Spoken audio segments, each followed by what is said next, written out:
cómo se está usando el Zoom en el grado y en el posgrado. Bueno, ella es Paula, Paula Susana Muñagurría, que es abogada, es doctora en Derecho por la Universidad Nacional de Mar del Plata, magíster en Sistemas Penales Comparados y Problemas Sociales por la Universidad de Barcelona y diplomada superior en Género y Ciencias Sociales por Flaxo.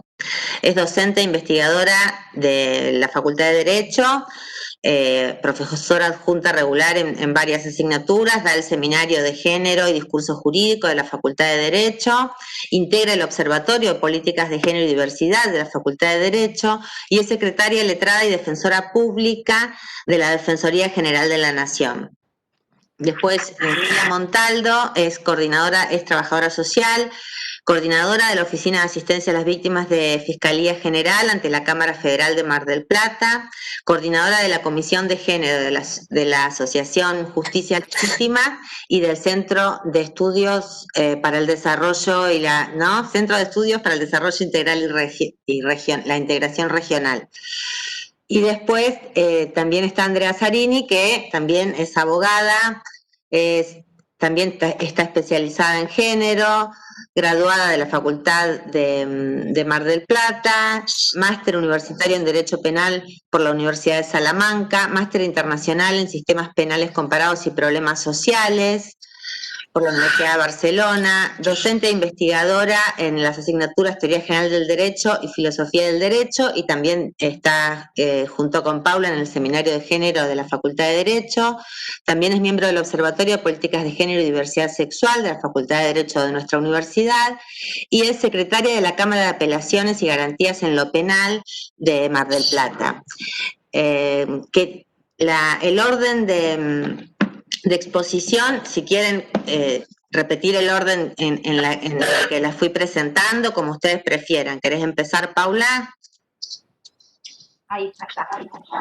Sí, cómo no, Belén, por supuesto. Bueno, y por supuesto agradecerles a las tres la buena onda, la predisposición y la conexión que tuvieron entre ellas, porque todas se invitaban unas a las otras sin saber que estábamos invitándolas individualmente. Así que eso la verdad que fue muy lindo.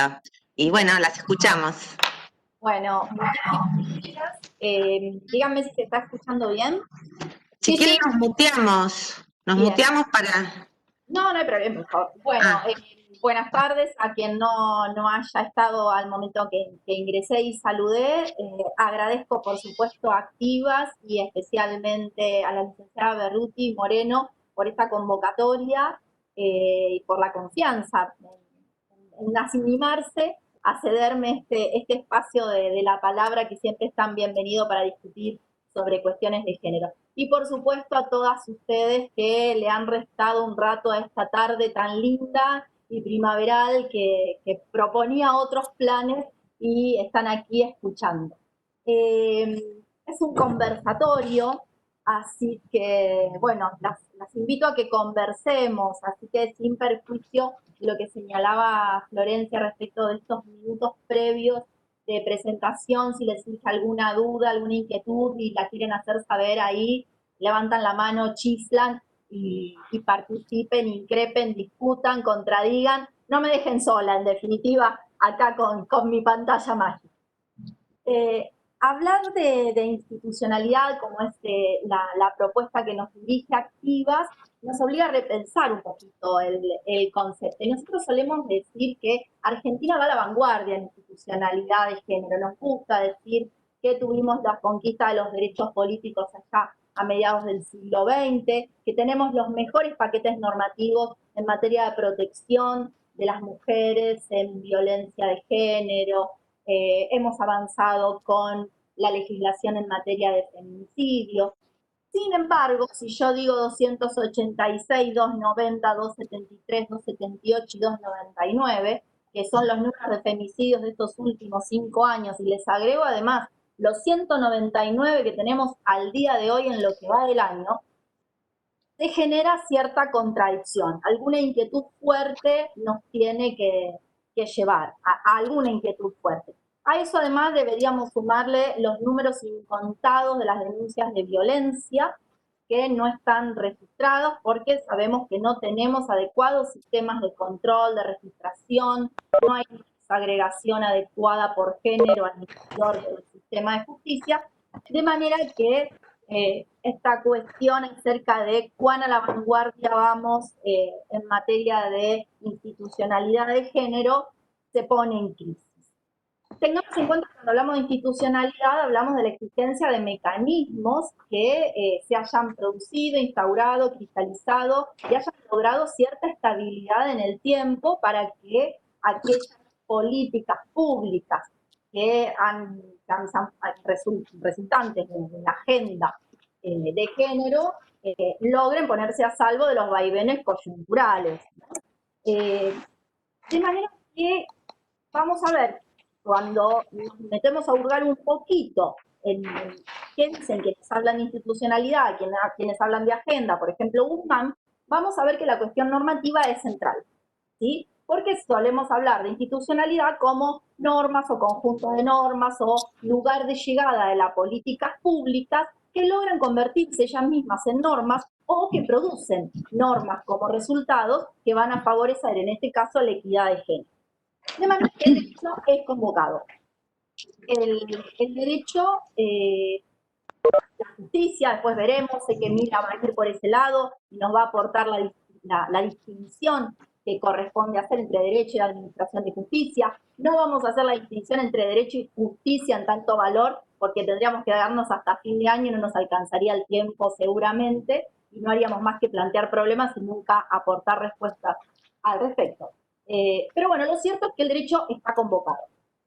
Y me interesa rescatar dos proyecciones de esta intervención del derecho en la institucionalidad. Dos proyecciones que tienen que ver. Una con el punto de vista interno, es decir, qué pasa al interior del propio campo jurídico.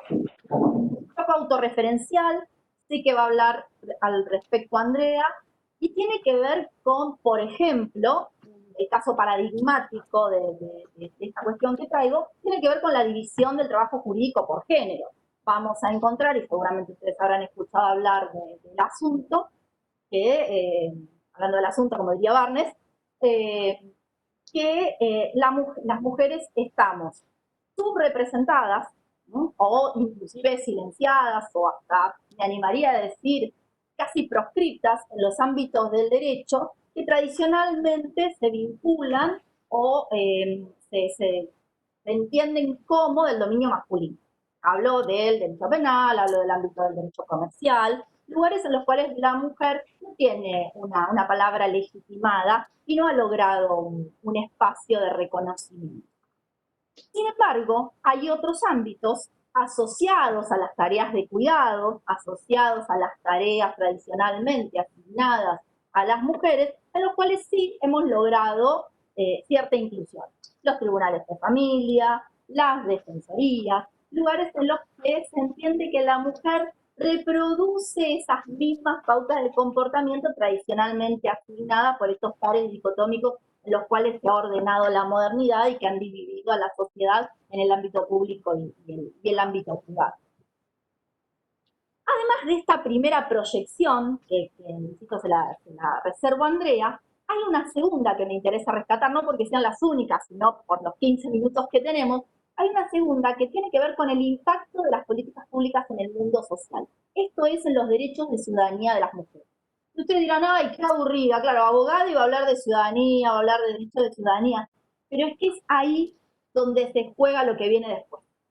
Porque hablamos de ciudadanía como el derecho a tener derechos. Y hay feministas que se siguen preguntando al día de hoy si el género y si se quiere el sexo son datos relevantes a la hora de asignación de ciudadanía. Por supuesto que las respuestas unánimes son negativas. Sin embargo, vamos a ver que hay una asociación entre sexo, género y ciudadanía, entendida, insisto, como el derecho a tener derechos. Sabemos que desde la modernidad y hasta, no neguemos hoy, el ciudadano es el ciudadano hombre, o si quiere, ciudadano tradicionalmente ha sido el ciudadano hombre. Esto implica ser el sujeto moral, el sujeto político y el sujeto jurídico. No por nada, Simone de Beauvoir, a mediados del siglo XX, ya hablaba de la heterodesignación de la mujer. Cuando ella señala a la mujer no nace, sino que llega a ser mujer, llega a serlo a través de una designación masculina y androcéntrica, diríamos hoy, del el sujeto mujer. Y digo sujeto porque sujeta suena mucho peor. En lugar de reforzar la autonomía femenina, lo que refuerza es justamente este lugar de subordinación. Entonces, ¿qué impacto tiene? ¿Qué impacto logra tener el derecho en el ámbito de los derechos de las mujeres? ¿Sí? En los ámbitos particulares de las mujeres, como solemos decir, en las experiencias femeninas de lo jurídico. Y vamos a ver que el derecho es un instrumento paradojal. Y acá quiero hacer una reserva. Claro que cuando hablamos del derecho, y sé que hablo por la profesora Zarini también, no hablamos de ciencia del derecho, traemos una concepción en minúsculas y humilde del fenómeno jurídico, lo pensamos como un conjunto discursivo. Hablamos de derecho como un lenguaje, como un discurso, como una práctica discursiva social que transcurre principalmente, ahora vamos a ver, en la jurisdicción. Es decir, que es manipulado por los jueces. Son ellos quienes lo van a poner en acción y en un minuto voy a volver sobre esto. A partir de esto, podemos entender que se presenta, como decía recién, como un instrumento paradojal. ¿Por qué? Porque tradicionalmente, y esto vamos a acordar todo, los feminismos han denunciado al derecho como cooperador del androcentrismo. ¿Sí? Esto pareciera que no hay mayor discusión. Es decir, contribuyendo a el orden de género, como una matriz básica en el orden de género.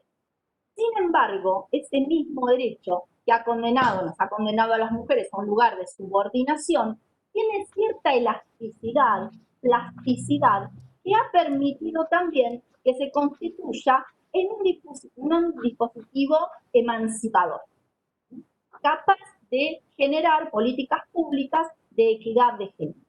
Esto se debe a diferentes factores, es pluricausal lo que ha llevado a este tránsito, pensando también a la institucionalidad como un proceso, como un tránsito, como señalaba al principio al citar a Guzmán, la idea de que es un lugar de llegada, no un punto de partida, ¿no?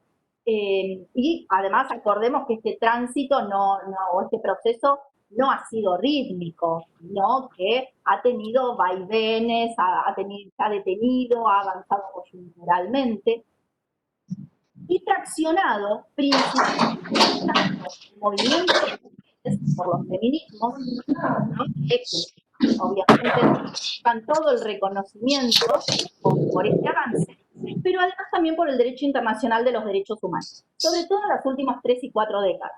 Pensemos, año 1975, declarado Año Internacional de la Mujer, y a partir de ahí conferencias de México, Copenhague, Nairobi, hasta finalmente 1995, llegar a lo que fue la puerta, lo que fue la apertura a la agenda de género a nivel internacional, que fue la conferencia de Beijing. Ahora bien, insisto en la idea de proceso, en el tránsito del sexo al género, el tránsito de la no ciudadanía, vuelvo a Simone de Beauvoir, la idea de que la mujer es lo otro, el no sujeto, el sujeto es el hombre y la mujer es lo otro, es lo que no es, ¿sí? Y este tránsito lo podemos arrancar desde la sanción del Código Civil. Año 1869, y les estoy leyendo la mente. ¿Por qué no vamos a 1869 si estamos en el 2020? Porque ahí está sentada la matriz del lugar de la mujer en el derecho, sobre todo en los derechos civiles, en el ámbito de la vida pública. ¿Qué lugar tenía la mujer? Hay una cláusula que se expresa en latín, que es la de capiti diminutio. Vieron que a los abogados nos encanta el latín, sobre todo los que hacen civil. ¿Qué quiere decir esto? Capacidad disminuida. ¿Qué éramos las mujeres para el Código Civil en sus orígenes? Éramos como menores de edad. Porque ¿quién era, además?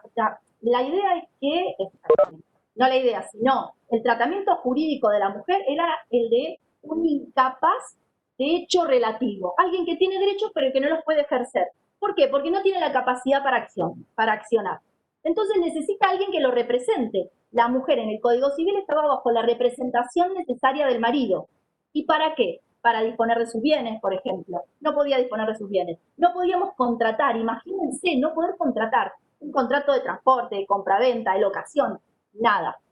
No podíamos ser tutoras ni curadoras, no podíamos ocuparnos de otros, ¿sí? No teníamos la patria potestad sobre nuestros hijos, no podíamos fijar nuestro domicilio porque era el hombre el que lo fijaba. En definitiva, no teníamos ni nombre, ni domicilio, ni patrimonio. Para todo acto de la vida civil éramos o representadas por nuestros maridos o en todo caso necesitábamos su permiso. Pero quédense tranquila, porque en 1924 todo cambia, casi 100 años atrás. Sí, se sanciona una ley que se llamó Ley de Ampliación de Capacidad Civil de la Mujer. Buenísimo, ahora sí. ¿Qué tuvo de bueno la ley esta? Que distinguió entre mujeres casadas y el resto. ¿Qué le voy a decir a una psicóloga acerca del valor simbólico de ser una soltera en aquellos tiempos, ¿no? La idea de la solterona del tango, pobre solterona, te has quedado sin ilusión, sin fe. Pero bueno, la mujer casada seguía padeciendo las mismas incapacidades prácticamente. Sin embargo, la ley se ocupaba de decir que las mujeres viudas, separadas o solteras tenían plena capacidad. Fíjense qué singular que la ley se ocupara de tratar a la mujer de esa manera, a partir del vínculo con un hombre. Dime qué vínculo con un hombre tienes y te diré qué derechos adquieres. ¿Sí? 1924. Una falacia, porque la verdad mucho no se ampliaron los derechos. Nos dejaron administrar los bienes, disponer a título oneroso, pero no a título gratuito. Es decir, no podíamos hacer una donación, no fuera hacer cosa que tiráramos el dinero por ahí. Y seguíamos sin poder ser tutoras, sin poder ser curadoras. Una cosa muy singular, no podíamos ser testigos. Esto seguramente a ustedes les sonará, el mito de la mujer loca, el mito de la mujer mendaz. El derecho recogía esa idea. Imagínense que ustedes ahora están en el living de su casa, escuchan un ruido, se asoman por la ventana, ven que hubo un choque.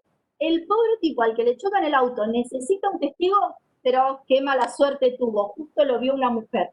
No puede ser testigo, porque no podemos confiar en la buena fe de la mujer, no podemos confiar en la veracidad de la mujer.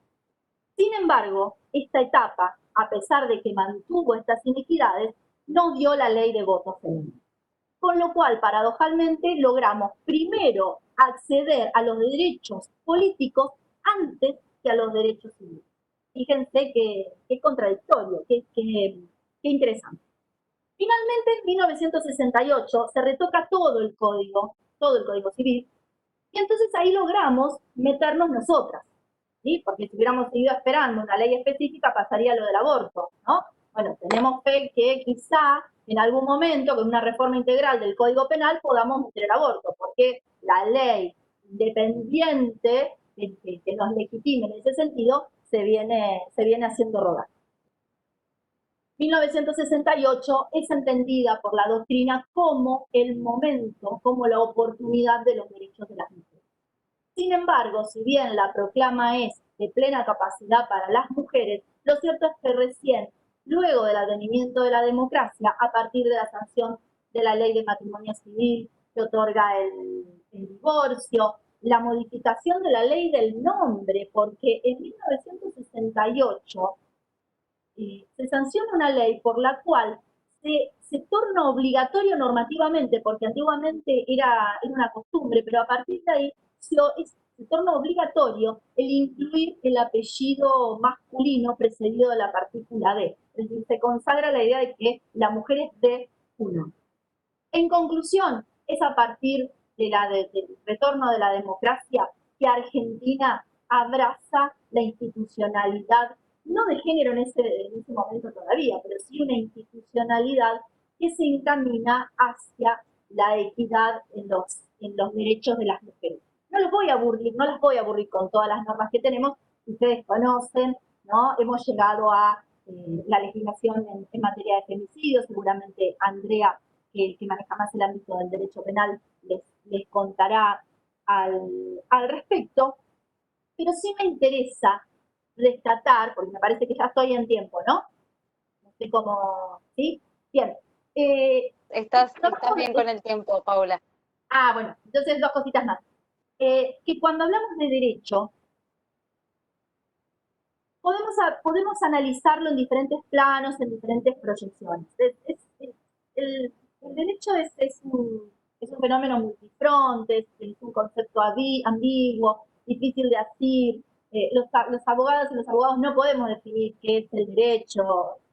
Hay toda una discusión respecto de nuestro objeto de estudio, pero podemos al menos distinguir dos momentos de actuación.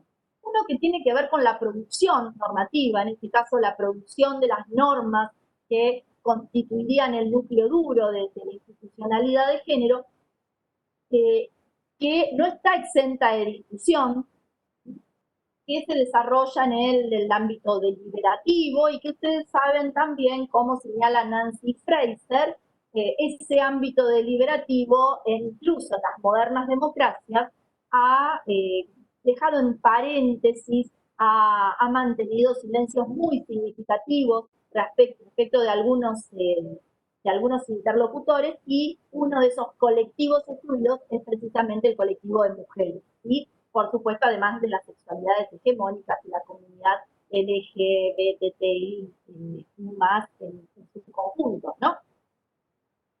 Sin embargo, la cuestión más problemática, la que me interesa mencionar ahora, tiene que ver no con el momento de la producción normativa, que tiene que ver con los acuerdos políticos, con cómo los colectivos logran incluir temas en agenda, ya sea por la legitimidad o al revés, muchas veces por la confrontación. Esto también lo señala muy bien Guzmán, que trata el tema.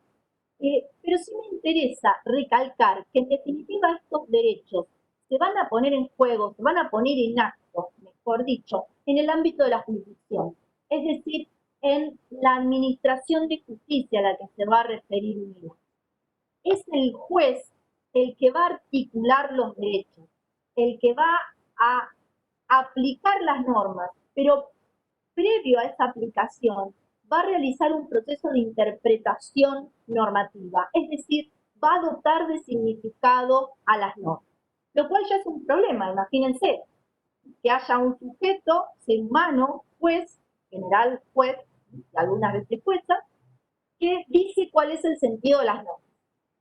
Ustedes dirán, no, pero qué arbitrario que un juez diga cuál es el sentido, decida. Sí, pero que la otra opción puede ser peor. La otra opción es suponer que vamos a descubrir los verdaderos significados de las normas. Entonces ahí nos arriesgamos a quedar en manos de la moral ideal del juez. ¿Sí? Entonces, bueno, veamos que cuando analizamos qué es lo que hace el juez al interpretar un hecho que socialmente lo vemos como un femicidio, pero que en definitiva va a ser el juez el que decida si lo es o no lo es, va a hacer una revisión, un ida y vuelta entre el hecho y las leyes de las cuales dispone, y luego al hecho, y ese proceso hace intervenir algo que llamamos discrecionalidad judicial, que es un espacio de libertad del cual dispone el juez para interpretar las normas. Y ese espacio es siempre irreductible. Nosotros lo podemos cercar, lo podemos limitar, podemos generar todas las salvaguardas que querramos. Sin embargo, hay un espacio de libertad del cual no vamos a poder despojar al juez. A eso Luigi Ferraioli, es un filósofo muy, muy destacado en el ámbito de la filosofía jurídica, a eso lo llama poder de disposición. ¿Sí? De manera que, si nos preguntamos por las políticas de género, si nos preguntamos por la agenda de la Administración de Justicia de Género, si nos preguntamos en definitiva por la institucionalidad, debemos preguntarnos por los resultados de la jurisdicción. Y aquí interviene un concepto que es importante, que viene de la mano también del derecho internacional humanitario, que es el de debida diligencia, que es una pauta de actuación, es una directriz, es un principio rector que les dice a los jueces que en los casos en los que se juegan los derechos de las mujeres, tiene que actuar con la debida diligencia. ¿Dónde encontramos a la debida diligencia? En el artículo 7.b de la Convención de Belén do Pará. Es algo conocido, manejado, no es que le estamos pidiendo que vaya a buscar un imputable. Y la debida diligencia dice que los estados se comprometen a actuar con la debida diligencia para prevenir, investigar y sancionar la violencia contra las mujeres. Y resulta ser que cuando abrimos ese concepto de debida diligencia, vemos que el deber de prevenir se va a relacionar con el de proteger, que además el de juzgar va a exigir la producción legislativa de normas adecuadas, va a exigir además debida diligencia en la investigación y la realización del juicio a los responsables, para finalmente castigar y también otorgar reparaciones, ¿sí? No que nos quedemos con el cuadrito de la sentencia nada más. Esto nos lleva entonces a revisar y preguntarnos, ¿no? Y por casa, ¿cómo andamos en materia de debida diligencia? Y si bien hemos avanzado mucho, tenemos fallos emblemáticos como el caso Góngora, el que tuvo lugar en el caso Góngora, que llegó a la Corte Suprema de Justicia de la Nación, en el cual se fijaron directrices de actuaciones en el ámbito del derecho doméstico. Tenemos Campo Algodonero, el fallo en 2009, el caso González contra México, en el cual la Corte Interamericana se pronunció de forma expresa respecto al deber de debida diligencia, pero resulta que cuando revisamos qué pasa en el derecho doméstico, todavía hay cosas por hacer. Y por mencionar algunas nada más de esas cosas por hacer, la necesidad de registros e información estadísticas útiles, serios, racionales, la necesidad de políticas públicas para el autovalidamiento de las mujeres, ¿sí? La universalización del patrocinio gratuito, hay patrocinio gratuito, pero la universalización, el acceso de todas, si bien se avanzó, por ejemplo, a través de la sanción de la ley de víctimas, suficientes dispositivos de protección para las denunciantes. Y si vamos, por mencionar algunos nada más, y si vamos a la expresión de la debida diligencia en los deberes de juzgar y sancionar, la necesidad de un proceso de fondo. Hoy no hay un proceso de fondo. La denuncia entra por el juzgado de familia, puede ser que a su vez otra denuncia de la misma mujer contra el mismo victimario, contra el mismo agresor, haya sido radicada en la fiscalía, entonces esté en sede penal, o que el tribunal de familia entienda que se ha cometido un delito de acción pública y lo remita al fuero penal. Entonces la mujer tiene que ir a una oficina, tiene que ir a la otra, entrevistarse con un funcionario, con otro, con un magistrado, con otro, un abogado que hace civil y es de familia, pero no hace penal, o el penalista que le dice, no, pero yo no hago civil.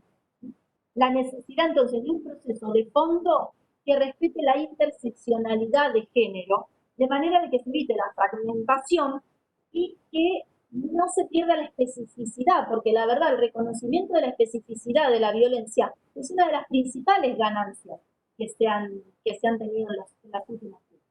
Y bueno, puedo seguir. Evitar la autocomposición, las reparaciones, las mediaciones, que la sentencia llegue oportunamente y razonablemente en términos de tiempo, es decir, un derecho rápido y oportuno, que las audiencias y citaciones se hagan en forma de respetar la situación de vulneración, en general vulneración efectiva de las víctimas o denunciantes, la no revictimización, la necesidad de calificaciones penales y de sanciones acordes a la seriedad del hecho, lo cual va a aumentar la legitimidad del reconocimiento de los derechos de las mujeres, lo que en definitiva todo se reconduce a la idea de acceso a la justicia. Porque cuando hablamos de acceso a la justicia, nos viene a la mente como representación una puerta. Entonces creemos que porque haya un tribunal que reciba una denuncia, porque haya una comisaría que la reciba, lo cual es de lo más importante, y de hecho en el Observatorio del Género de la Facultad de Derecho estamos trabajando en un recursero para que las mujeres sepan a dónde ir, pero sin embargo no se acaban. El acceso a la justicia es un acceso a una justicia con perspectiva de género. Y una cosa que me olvidé de mencionar recién, entre las deudas pendientes, que queda de tiempo, pero no quiero dejar de decirlo, tiene que ver con la recolección y la valoración de la prueba con perspectiva de género. Entender que muchas veces hay discordancias, hay omisiones, hay falta de información, hay reticencia de la víctima, y para eso se necesita entonces adecuada capacitación en los órganos jurisdiccionales. Y bueno, me quedó un montón, pero termino acá y después seguimos charlando. Muchas gracias, Paula, por todo lo que estuviste comentando. La verdad que un placer escucharte. Te vamos a volver a escuchar después cuando arranquemos con la parte de preguntas, obviamente, y vamos a empezar a escucharlas a las tres, intercambiar, y a todas las que están participando de la charla con las preguntas.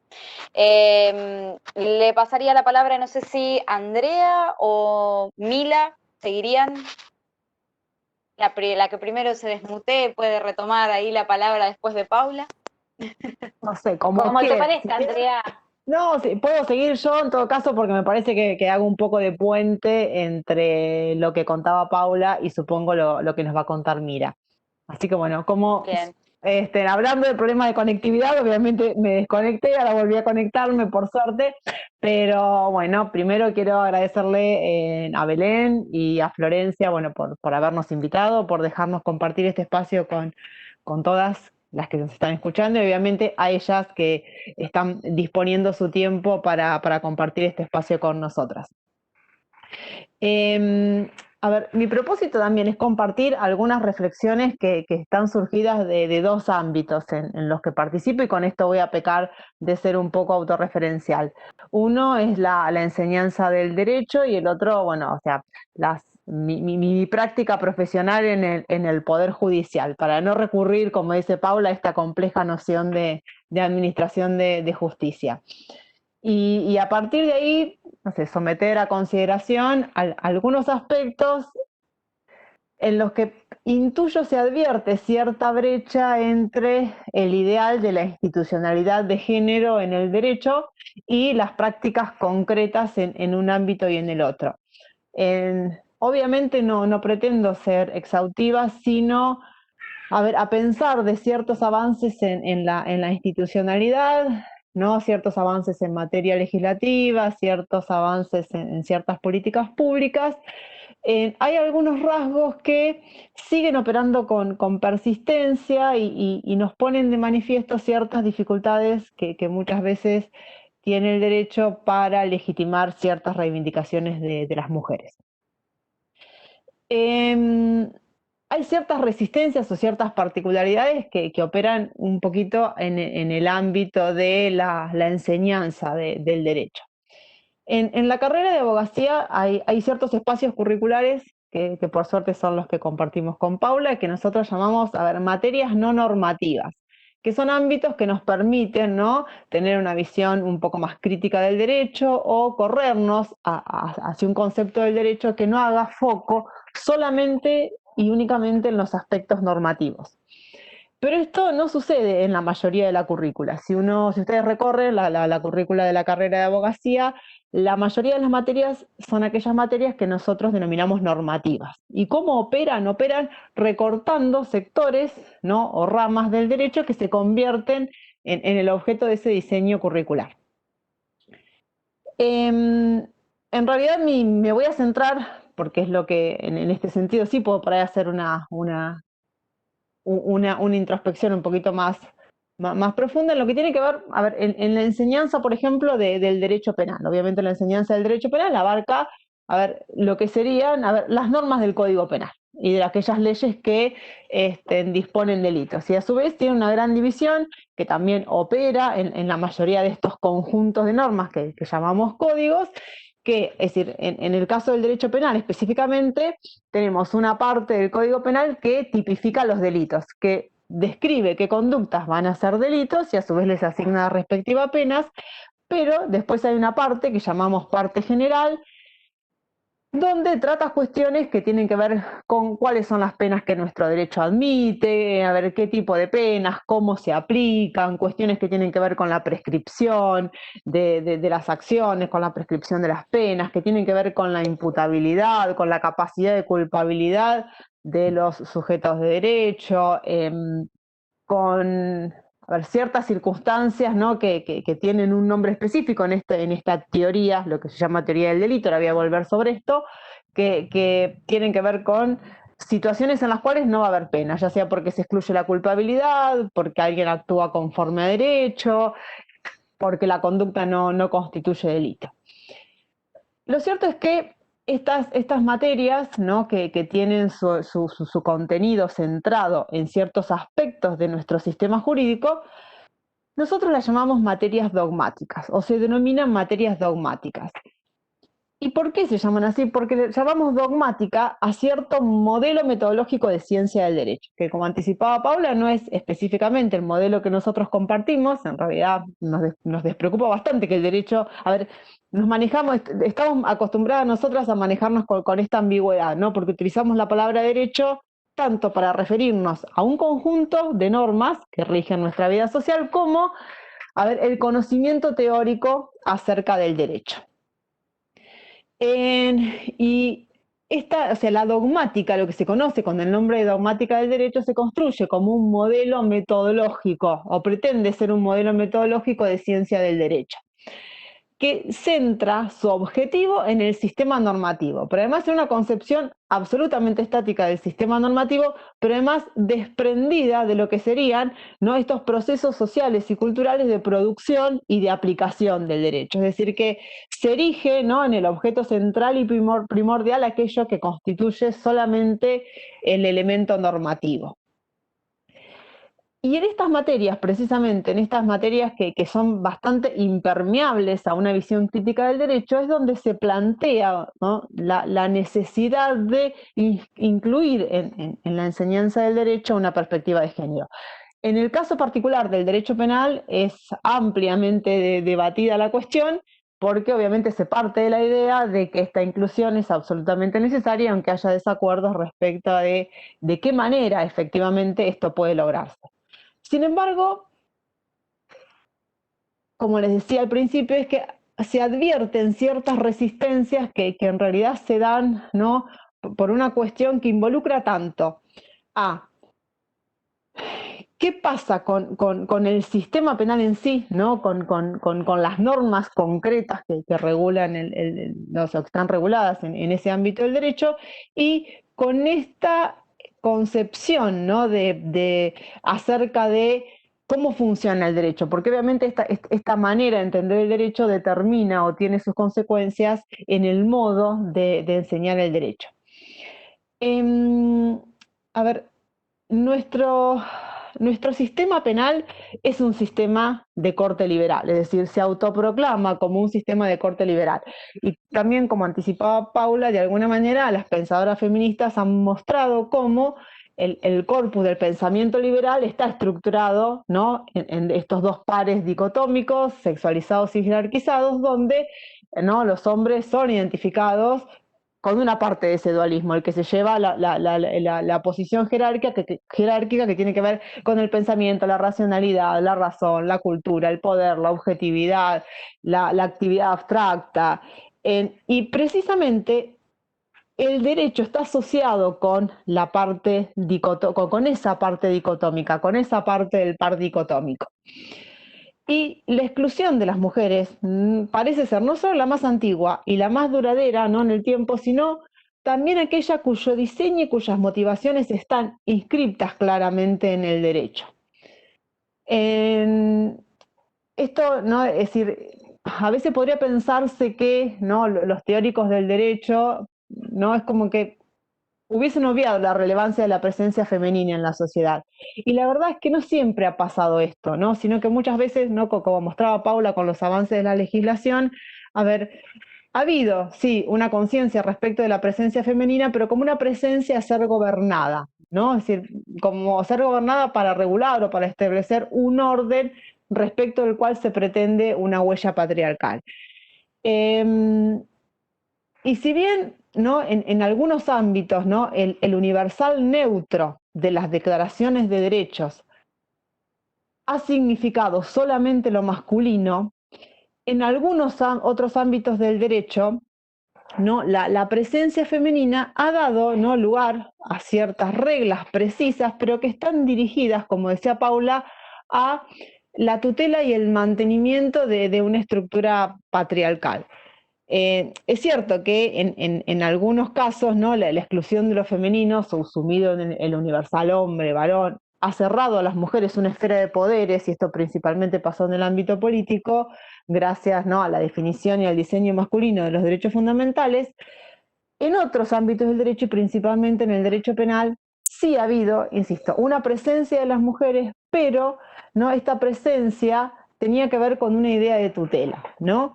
Desde antaño, en el pensamiento jurídico femenino, se teorizó mucho sobre la presencia femenina, y hubo dos campos que aparecieron, ¿no?, en los orígenes de el pensamiento jurídico penal relativo a las mujeres, que se relacionaban con el ámbito de la imputabilidad y con el ámbito del castigo, ¿no? Esta idea de la minorización de las mujeres en el derecho civil, de la que hablaba Paula, también se traslada al derecho penal. Entonces se pensaba que la mujer, como no era un sujeto racional, no tenía esa capacidad de abstracción, entonces no era capaz de comprender aquellas normas que formaban el sistema, de manera tal que eran tratadas como si fueran menores, incluso en el ámbito del castigo, ¿no? Decía, bueno, a ver, no tenía sentido castigar a las mujeres con una pena de multa, como no te disponían de su patrimonio, entonces no era una sanción que fuera efectiva del derecho penal. Lo cierto es que estas ideas primarias que aparecieron en la teorización del derecho penal respecto a las mujeres decantaron, ¿no?, en esto que se conoce con el nombre de dogmática jurídica. Y obviamente esta idea, este modo de entender el derecho, identifica, decía recién, el derecho con el entramado normativo, con el entramado normativo, y además el conocimiento que se genera, o sea, a partir de ese derecho, tiene que ver con un conocimiento puramente dogmático, con construcciones absolutamente abstractas. De hecho, a ver, son construcciones teóricas que se hacen sobre la base de un universo normativo pequeño, ¿no? Si pensamos en nuestro Código Penal, son 77 artículos, de la 78 de la parte general, y el contenido teórico son grandes construcciones respecto de ese poco conjunto de normas. Lo cierto es que la disciplina teórica del derecho penal fue un área construida específicamente, ¿no?, por varones, donde es clara la exclusión de las mujeres. De hecho, uno puede estudiar históricamente cuáles son los sistemas de delitos, y entre los grandes referentes del pensamiento penal, constructores de esos grandes sistemas, no aparecen mujeres. Esto es lo que tiene que ver, o sea, a una parte del conocimiento que es una parte abstracta, una parte formal, una parte donde no aparecen, ¿no?, cuestiones, o sea, involucrados, aspectos sociales, culturales, etcétera, sino que aparece solamente el universo normativo como objeto de estudio. Y otra parte sucede con nuestro sistema penal.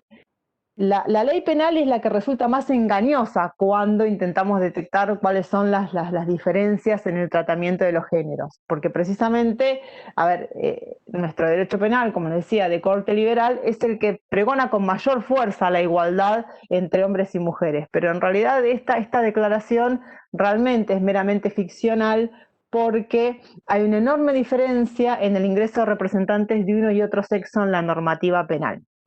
Y acá también voy a hacer un poquito de historia, algunos ejemplos, muy poquitos, como decía Paula, porque de alguna manera por ahí hacer esta revisión, ¿no?, nos permite ver cuáles han sido los modelos o de qué manera el derecho ha legitimado estas desigualdades. Y en el caso del derecho penal, hay un claro, primero que en realidad, si bien o sea, la mujer ingresa realmente a través de tres mitos fundamentales, ¿no? El mito de la mujer madre, el mito del amor romántico y el mito de la pasividad erótica femenina. A ver, si alguna protección tenemos las mujeres en el Código Penal es esa. De hecho, a ver, nosotros no hay delitos, específicos delitos de género, hasta que no se sancionó el femicidio como figura específica, donde hay se define, ¿no?, la muerte de una mujer por un hombre en función de que resulta ser una mujer. No hay delitos en el Código Penal que hayan sido tipificados a fuerza de demanda feminista. Son los delitos tradicionales que en algunos casos involucran alguna cuestión de género. Obviamente son casos en que, que tienen a la mujer como víctima, pero si nosotros pensamos o hacemos un pequeño recorrido, no hace mucho tiempo que se han derogado figuras paradigmáticas donde claramente hay una desigualación de género. Pensemos, por ejemplo, en la figura del adulterio. El adulterio en algún momento fue delito, pero para que el adulterio del hombre fuera delito, el hombre tenía que tener manceba, es decir, tenía que tener una relación estable en el tiempo, etcétera, etcétera, mientras que para la mujer alcanzaba un solo acto de fidelidad. El problema no son, a ver, el diseño, esto un poco, ¿no? También Paula hablaba recién acerca de los problemas de interpretación por parte de los jueces, que son los que tienen que aplicar. Los jueces no están solos en esa tarea de aplicación del derecho, sino que en realidad nosotros tenemos una norma, o sea, el enunciado normativo nos describe una conducta de manera bastante aséptica. El problema es cuál era ese corpus de conocimiento teórico que terminaba legitimando esa desigualdad. Y cuando nosotros recurríamos a esos autores con los cuales, y voy a decir más allá de que hace bastantes años que estoy recibida en términos históricos de reconocimiento de derechos, no es tanto, a ver, los autores con los que nosotros leíamos, ¿no? Justificaban esta diferencia que hacía de tratamiento del Código Penal en el caso de adulterio, porque decía que en ese delito estaba en juego no solo el matrimonio, o sea, la concepción del matrimonio y no de la familia. Pero además el problema era que al comentar estas diferencias entre una conducta y otra, en realidad se justificaba que la mujer tuviera un mayor castigo, o en realidad que la conducta de la mujer fuera delito con un solo acto de infidelidad, porque era la única que podía alterar la pureza del estirpe. Era la única que podía ingresar al seno de la familia un hijo que no fuera del varón.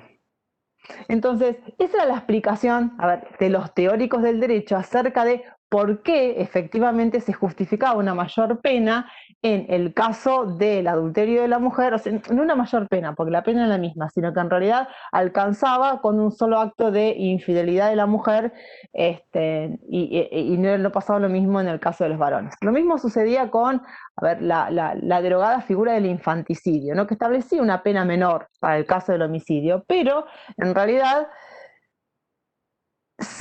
la menor pena estaba asociada a que la madre, ¿no?, tenía que matar para ocultar su deshonra, ¿no? A ver, se castigaba con una pena menor que la del homicidio común a la madre que para ocultar su deshonra mataba a su hijo durante el nacimiento o mientras se encontraba bajo la influencia del estado puerperal. Y obviamente también tenían menor pena los padres, hermanos o maridos que para ocultar la deshonra de su hija, hermana, etcétera, mataran a la persona recién nacida. Y la dogmática penal justificaba porque estaba de acuerdo en que el término deshonra estaba exclusivamente asociado a la situación sexual de la mujer y la publicidad de ese desliz sexual que implicaba el parto. Entonces, el parto era un motivo de deshonra, ¿no? Entonces, para ocultar la deshonra, ¿no?, en este caso el delito tenía una pena menor. No sé, teníamos, a ver, obviamente los casos de delitos contra la integridad sexual que protegían a la mujer que era honesta, y la honestidad obviamente estaba referida a la integridad sexual, a la indemnidad sexual de la mujer, o incluso, no sé, hay un delito que se llama rapto, que es la privación de libertad de una mujer con objetivos, a ver, con objetivos sexuales. En este caso, ¿no?, con miras deshonestas. El Código Penal dice miras deshonestas, el problema es que qué significa miras deshonestas dependía también de construcciones doctrinarias. Las miras deshonestas obviamente estaban vinculadas al acceso carnal con la víctima. Y resulta que, en caso de este delito, había una mayor pena cuando la víctima era una mujer casada. Porque en este caso no solamente se afectaba, ¿no?, el honor de la víctima, sino el honor del esposo. Es decir, que se afectaba el honor del esposo en tanto alguien era capaz de menoscabar la integridad sexual de su propiedad, ¿no?, de la mujer que era de su propiedad. Incluso ustedes recuerdan otro de los ejemplos de esta diferencia de trato en el Código Penal, no sé, recordarán, ¿no?, la figura del avenimiento que se derogó en el 2012 a raíz del caso de Carla Figueroa en La Pampa. En realidad, esto tenía un antecedente, ¿no?, anterior, que establecía que se eximía de pena al autor de un delito de violación cuando ¿no?, el imputado se casaba con la ofendida, ¿no? Es decir, en este caso, a ver, el honor de la mujer se recomponía si el autor de la violación se casaba con ella. obviamente voy a pasar por alto, porque si no podría también extenderme demasiado en el tiempo, qué pasaba, ¿no?, con la interpretación con los delitos, ¿no?, contra la integridad sexual, que en realidad estaban antiguamente regulados en el Código Penal como delitos contra la honestidad. Y obviamente la honestidad tenía que ver con la idea de honestidad sexual, ¿no?, de indemnidad sexual, de manera tal que, a ver, no se veía, o sea, o no se consideraba como delito la violación entre cónyuges, porque se entendía que formaba parte del débito conyugal, ¿no? Es decir, la conducta de violentar sexualmente a la mujer no era considerada delito, aun cuando estuviera prevista normativamente, en tanto, ¿no?, la mujer estaba obligada a satisfacer los deseos de su esposo. E incluso, a ver, a pesar de que, ¿no?, en el año 98 se cambió la regulación de esos delitos, ¿no? Entonces dejaron de llamarse delitos contra la honestidad para pasar a ser delitos contra la integridad sexual. La idea acerca de, ¿no?, poner el eje central en, ¿no?, la indemnidad genital para marcar cómo funcionan esos delitos, sigue siendo una idea preponderante, y es muy difícil dar cabida a la idea de autodeterminación sexual o a la idea de libertad sexual en esos delitos. La idea de poner estos ejemplos es mostrarle cómo, en realidad, a ver, o cuál es la protección que el sistema penal brinda a las mujeres, o qué es lo que pasa con él dentro del sistema penal. En la dogmática penal, o la parte general del derecho penal, es una construcción teórica absolutamente cerrada. Y este trato diferencial aparece mucho más invisibilizado y mucho más difícil de desarticular. Sobre todo, insisto, porque son construcciones teóricas absolutamente, complejas, absolutamente abstractas, en las cuales no hay, el rol de la mujer aparece acá sí absolutamente excluido, soslayado, ¿no? Entonces, todas las interpretaciones acerca de estas categorías conceptuales que se manejan al interior del derecho, ¿no?, aparecen, están construidas, la mayoría de ellas androcéntricamente. Son cuestiones muy técnicas, pero por ejemplo, a ver, pensemos en la legítima defensa, ¿no? Es decir, la legítima defensa es muy difícil de pensar teóricamente, más allá de que nuestra norma permita, no sé, pensarla en situaciones no confrontacionales, porque el ejemplo paradigmático de la legítima defensa tiene que ver con una agresión por parte de un hombre hacia otro hombre. Entonces, es muy difícil que se entienda que una mujer no se puede actuar en cierto contexto de violencia de género amparada por esta causal de justificación. Lo mismo sucede cuando ¿no?, en aquellos, a ver, hay ciertos delitos, ¿no?, que se castigan no porque alguien ha puesto en marcha una acción, sino porque ha omitido hacer algo. A ver, los ejemplos paradigmáticos son la madre que descuida de su hijo, o sea, el rol de buena madre, ¿no? Es decir, la experiencia personal de cada una de las mujeres aparece siempre sustituida por un dispositivo ideológico, ¿no?, que establece un rol de género que suplanta la vivencia de cada una de las mujeres. La mayoría de las categorías que son muy técnicas no tiene sentido que por ahí las explique, sino simplemente ponerlo de manifiesto que la dogmática penal, en tanto construcción de conocimiento acerca de nuestro universo penal, ocluye, ¿no?, la experiencia de las mujeres. Son todas categorías pensadas androcéntricamente. Entonces, esto es una duplicidad, ¿no?, que se da entre cómo está pensado, diseñado el sistema normativo y cómo está construido el conocimiento de ese sistema normativo. De manera que es bastante difícil de romper, ¿no?, en lo que se refiere a la enseñanza del derecho, sobre todo porque este modelo dogmático de conocimiento acerca del derecho lo que determina es que, las prácticas de enseñanza, ¿no?, terminen siendo prácticas orientadas a que los futuros profesionales de derecho repitan casi memorísticamente no solamente lo que el derecho dispone, sino además lo que este cuerpo teórico dispone acerca del derecho, que se percibe como una verdad absoluta.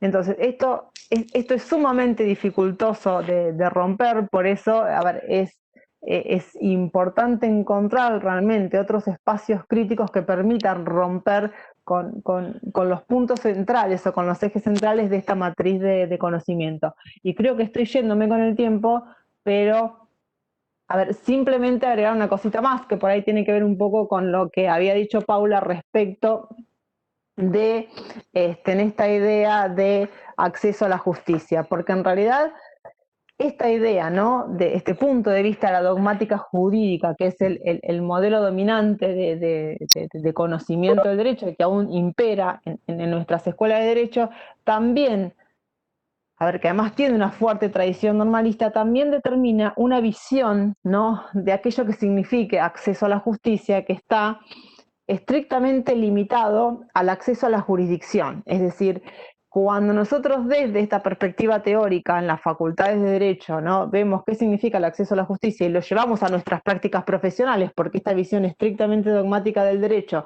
no solamente tiene sus proyecciones en el ámbito de la enseñanza, sino también en el ámbito de la administración de justicia, en realidad se limita, ¿no?, a aspectos meramente teóricos o de procedimiento o de administración de justicia desde la perspectiva funcional de la organización judicial.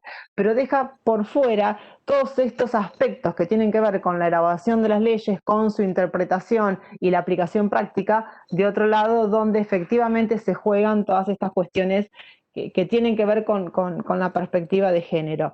Y hay dos otras cuestiones que quiero agregar a las que ya marcó Paula y seguramente de las que va a hablar Mila, que me parece que todavía persisten, insisto, como estas marcas que nos dejan en deuda con la institucionalidad del género, que tienen que ver con esta cuestión, con la masculinidad del derecho y la formalidad de los tribunales, con la respuesta punitiva como la respuesta prioritaria, ¿no? Es decir, este deber de diligencia del que hablaba Paula requiere respuestas mayores y que pasen por otros ámbitos, no solamente respecto del ámbito punitivo, y con las respuestas, ¿no?, con muchas respuestas todavía estereotipadas por parte de los órganos de justicia. Como les decía, nosotros no tenemos...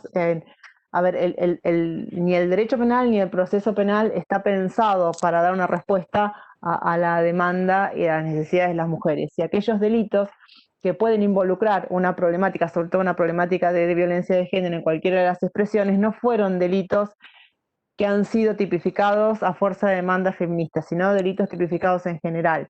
Y que esta resistencia o este carácter refractario a la perspectiva de género que vemos tanto en el universo normativo como en el modo de construir conocimiento respecto de ese universo, se traslada también a las prácticas de interpretación y aplicación del derecho. Entonces muchas veces los avances normativos aparecen un poco retardados por la persistencia, ¿no?, en el ideario o en la práctica argumentaria de una visión, insisto, absolutamente androcéntrica de parte del derecho. Por lo tanto, me parece que en este sentido todavía nos queda mucho para hacer, mucho para reflexionar y mucho para debatir. Y con esto cierro y le cedo el espacio a Mila, que creo que ya me extendí con el tiempo. Bien, Andrea, muchas gracias por todo lo que compartiste. Sí, ya había activado el micrófono, iba a meter un bocadillo, pero estabas ya cerrando la idea, así que no te quise interrumpir. No, pero bueno, interrumpime después. Ahora vamos a retomar, ahora le vamos a pasar la palabra a Mila para que retome un poco y también aporte desde su lugar a la charla de hoy. Así que me silencio y Mila, cuando quieras, arrancás vos. Bueno, primero muchísimas gracias a las compañeras, tanto Belén como Florencia. Mi contacto y mi interlocutora fue Belén Berruti por acercarme a este conversatorio, y aplaudo que se empieza a trabajar las cuestiones multidisciplinarias en términos de justicia y género.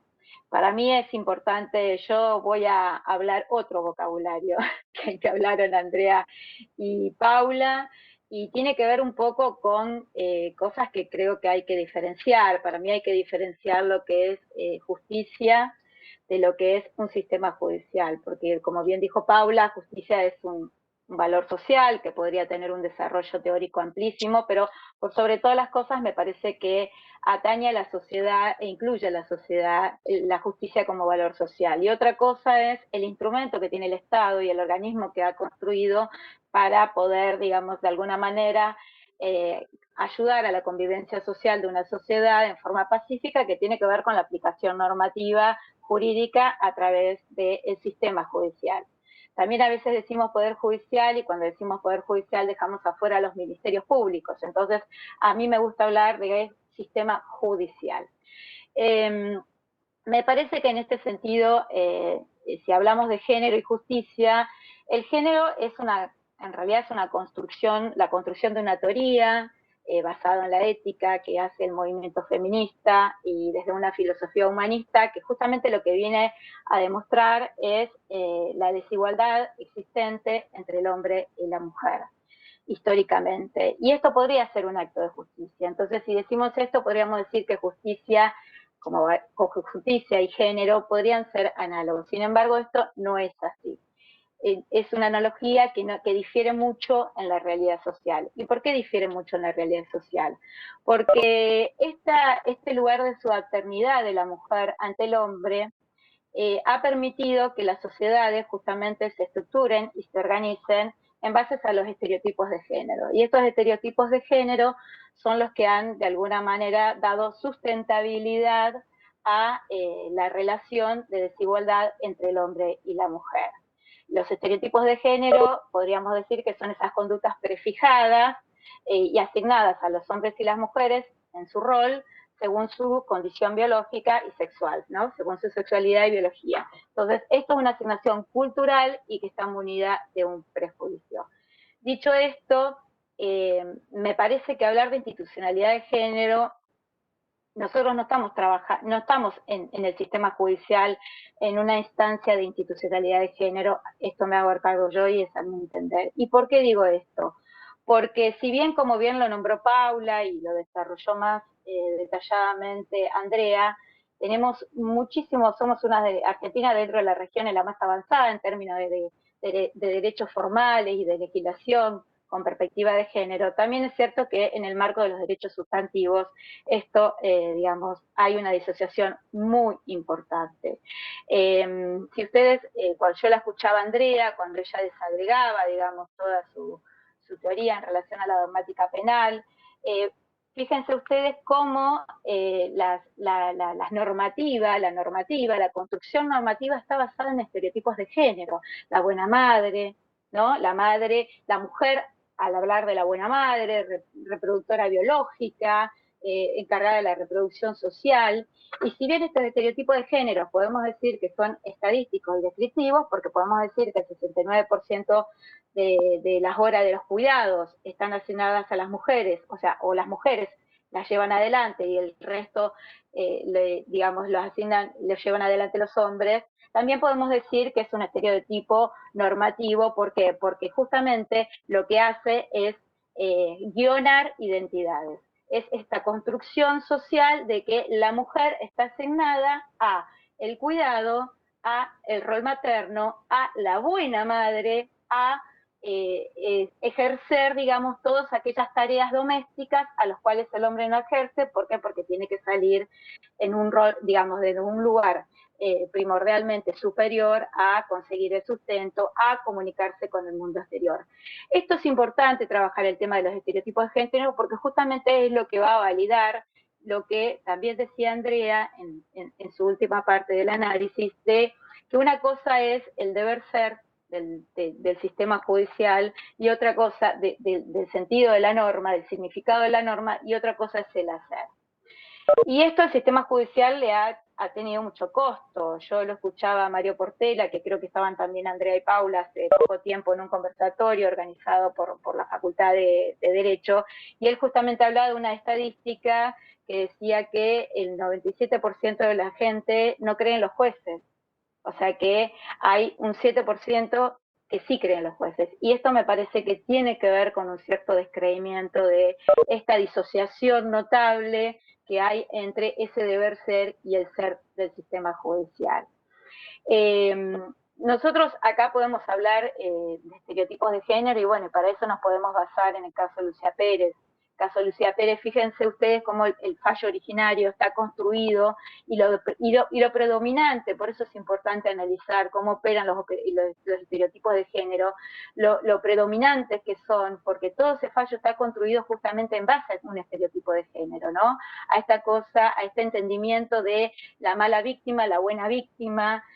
La mala víctima, ¿por qué? Porque era una niña que tenía adolescente, que tenía menor de edad, que tenía relaciones sexuales, o sea, que podía ejercer autonomía sobre su cuerpo, por lo tanto, esto no estaba bien establecido, o sea, todo el desarrollo de ese fallo, no quiero adentrarme porque creo que todo acá lo hemos analizado y estudiado, está sustentado justamente en estos estereotipos de género. Fíjense qué importante la necesidad de empezar a deconstruir estos estereotipos de género y trabajar y erradicar, pese a que estos estereotipos de género son muy resilientes porque se renuevan permanentemente bajo otras modalidades.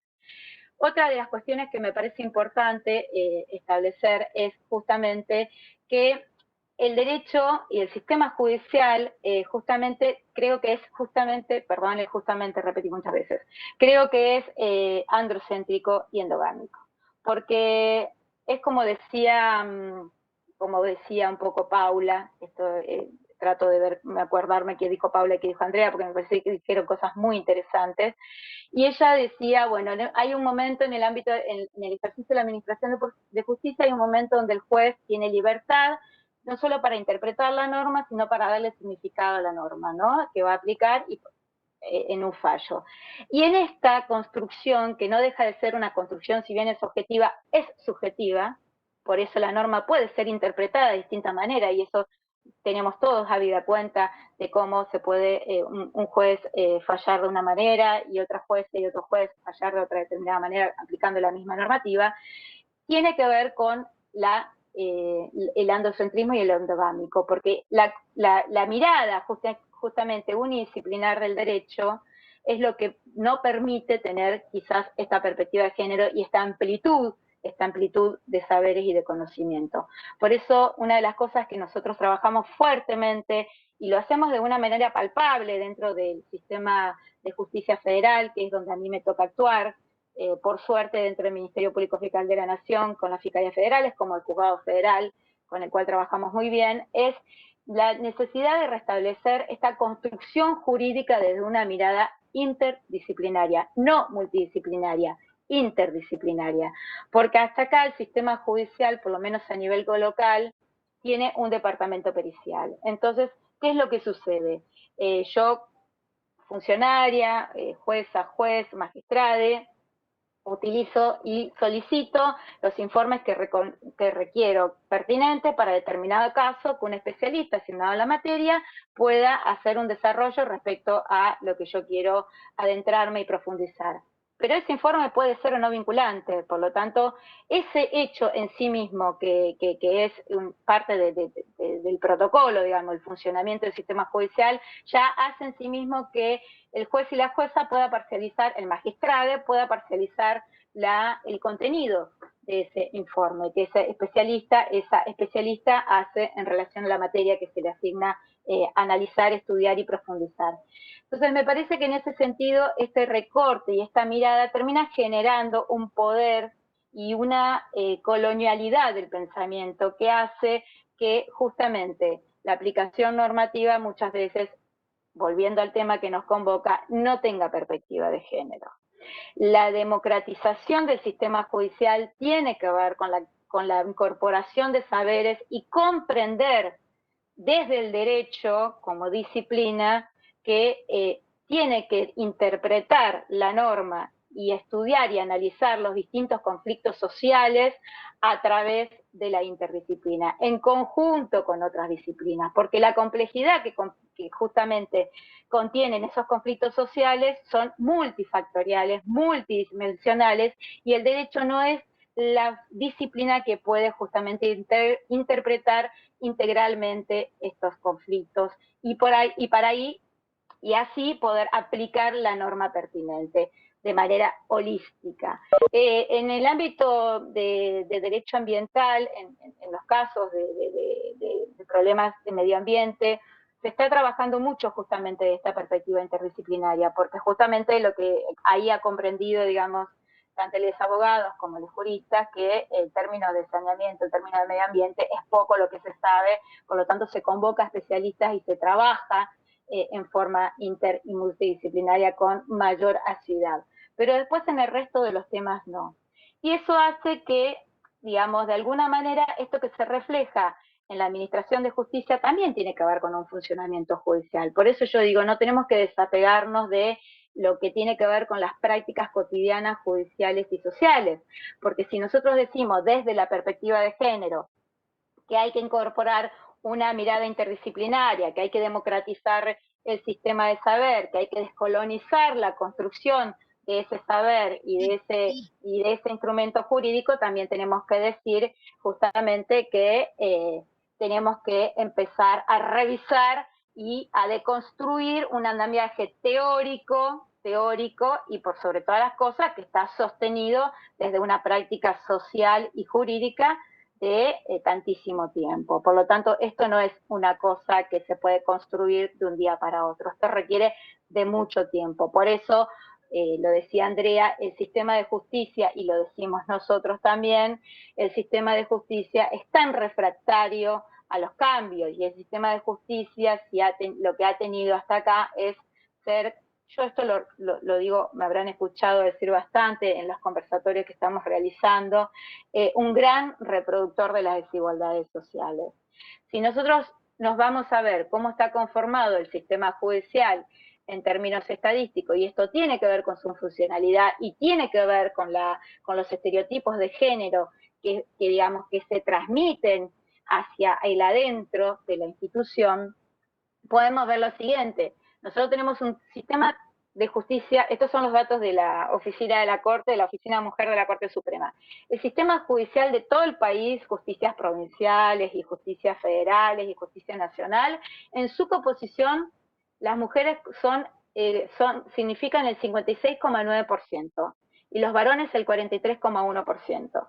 Sin embargo, todas y todos sabemos que cuando llegamos a la pirámide, creo que eso lo nombró algo Paula, tenemos una Corte Suprema que está representada por el 82%, el 80% varones y el 20% mujeres. Esto más representativo que esto no puede haber. Y hacia el interior del sistema de justicia, estas estadísticas hablan también del sistema de discriminación que se produce, porque cuando yo tengo una configuración social donde las mujeres en la base de administrativa y empleadas tienen un 50% y a veces más, y cuando empiezan a ascender en términos de poder y cuando llegan a la instancia más alta de la pirámide, que es el de magistrada, sea fiscal o defensora o juez, empieza a haber una distancia abismal. Tengo las estadísticas, no se las quiero volcar porque no hace el interés, pero ya todos más o menos creo que estamos manejándolas de alguna manera. Esto me está hablando de una discriminación indirecta importante, porque entonces está hablando de un sistema donde justamente lo que se tiene que aplicar es la justicia, y nosotros contamos con una ley de paridad de género de hace bastantes años, donde no está permitiendo que las brechas de desigualdad que se dan por género, justamente, esto pueda empezar a disminuirse. No se está brindando las oportunidades para que las mujeres puedan llegar a esos lugares de poder. Ahora, también es cierto que ser mujer no es garantía hoy de perspectiva de género, si bien es importante que las mujeres lleguemos a esos ámbitos de construcción de poder. Pero tenemos que instar, y para nosotros se asegura que llegar mayor cantidad de mujeres a ocupar esos espacios de ascenso o en igualdad de hombres justamente tiene que ver con esta posibilidad de incorporar una mirada feminista a esta, digamos, instrucción jurídica. Esto me parece, por un lado, que era importante trabajar. Y por otro lado, volviendo al tema de institucionalidad de género, cuando hablamos de institucionalidad es aquello que tiene sustentabilidad.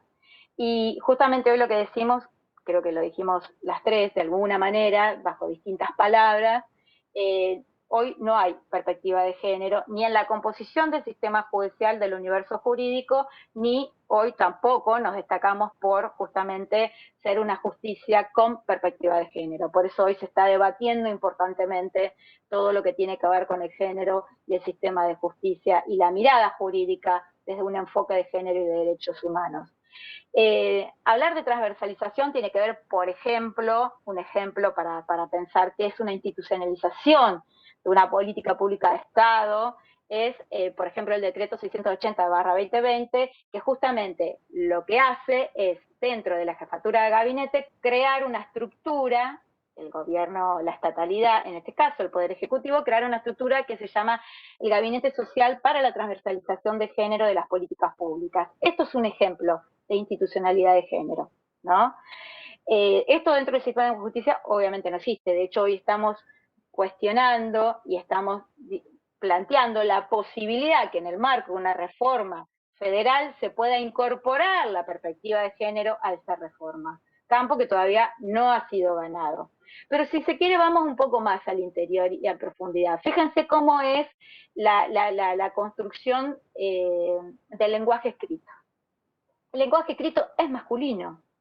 Si nosotros empezamos a prestar atención cómo escribimos, es totalmente masculinizado.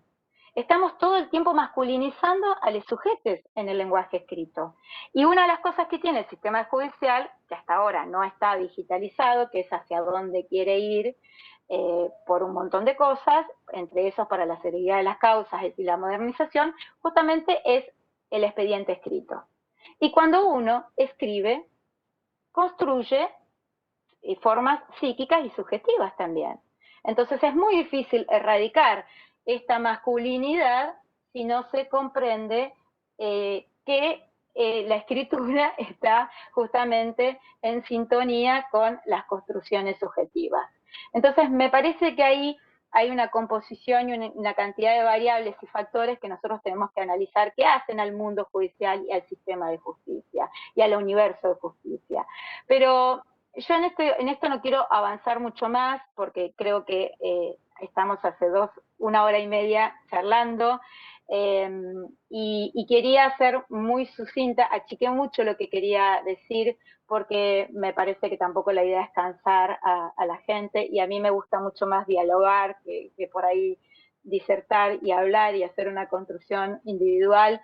Pero creo que justamente lo que desarrolló Andrea, que tiene que ver un poco con la dogmática penal, tiene que ver justamente con los estereotipos de género que existen dentro del sistema judicial y dentro de la norma, donde la mujer tiene asignado un rol significativo de subalternidad, dedicada a los cuidados, a la buena madre, a la buena mujer, porque lo que sí está institucionalizado en la justicia y en el derecho es la descredibilidad del relato de la mujer ante situaciones de violencia de género, ante situaciones de violencia sexual. Fíjense a todo lo que tiene que ser sometida una mujer en términos periciales para demostrar que ha sido violada.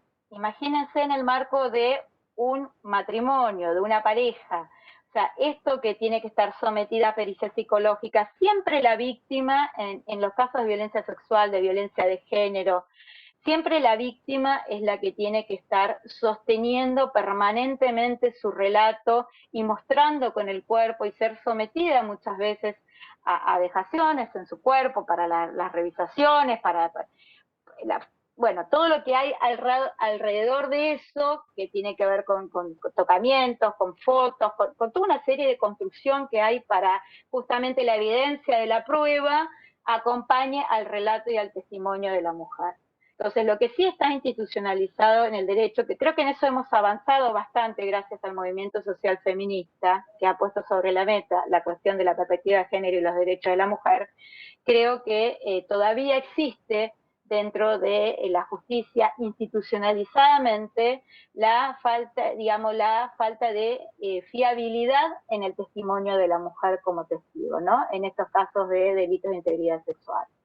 Esto me remonta recién estábamos en una charla con gente, con abogadas de Chubut y de Tierra del Fuego, y justamente, bueno, ella traía el caso del desahogo sexual de la violación en manada, ¿no? Fíjense los estereotipos de género que existen y cómo se construyen y cómo se interpretan y se llenan de significados a las normas detrás de estos discursos. Entonces, indefectiblemente, todavía tenemos mucho que trabajar, mucho que profundizar en el análisis. Tenemos que empezar a tratar de ser más asociativas en el análisis y no tan disociativos en el análisis. No solo poder desarrollar lo teórico, sino también poder desarrollar la parte empírica y empezar a comprender por qué en su aplicabilidad la dogmática, tanto penal, y también yo me atrevería a decir en lo civil, todavía no hemos podido avanzar, pese a que tenemos un código civil reformado con una muy buena perspectiva de género. Sin embargo, en casos de violencia de género, todavía estamos, creo que por lo menos en mi experiencia, yo siempre cuando hablo trato de ser muy ética y remitirme a mi experiencia, si bien es algo recortado, eso lo acompaño con lecturas, por supuesto, y estadísticas, pero en mi experiencia creo que todavía estamos digamos, no estamos evolucionando con perspectiva de género absolutamente nada, porque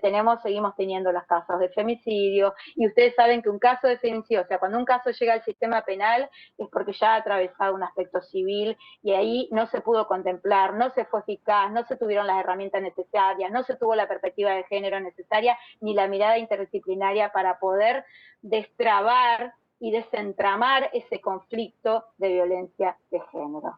Entonces me parece que en esto yo tengo por ahí quizás una mirada mucho más crítica, desde un lugar donde creo que todavía tenemos mucho por hacer, mucho por trabajar, mucho por analizar, y yo creo que tenemos que seguir interdisciplinaria y multidisciplinariamente avanzando en la profundidad del análisis y en la construcción de una política criminal feminista, que yo creo que el derecho va a eso, tenemos buenas exponentes, digamos, muy buenas exponentes en relación a eso, que justamente están trabajando en la construcción teórica de una política criminal feminista en base a investigaciones y en base a un montón de desarrollos a nivel regional de casos estadísticamente. Así que bueno, dado el tiempo y el horario, que yo también estoy un poco retrasada en algunas otras obligaciones que tenía, me gustaría dejar un tiempo para las preguntas, que creo que esa es la parte también más interesante, ¿no?